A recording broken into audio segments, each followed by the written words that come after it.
Welcome to Samba Samba. Enjoy the video. Start by using a low-spread sugar cookie dough formula.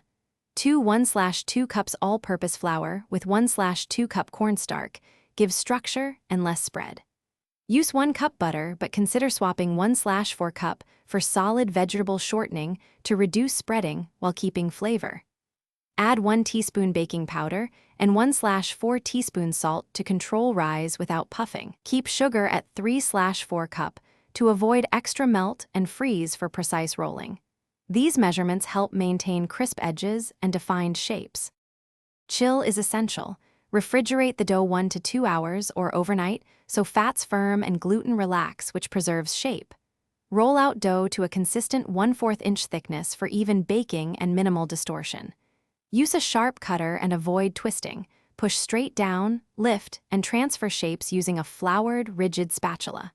After cutting, chill the sheet pan with cut cookies for 15 minutes before baking so edges set, and cookies keep their silhouette during oven spring. Preheat the oven to 350 degrees F and use the middle rack for even heat. Bake cookies 8 to 10 minutes until the edges set, but centers stay pale to prevent extra spread.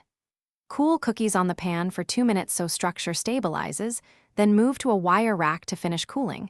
Immediate movement can warp shapes. Avoid overbaking since melted sugars cause late spread. Once fully cool, decorate with thin royal icing or a thin glaze to maintain crisp edges and visible detail. Thanks for watching. Consider subscribing if we helped you.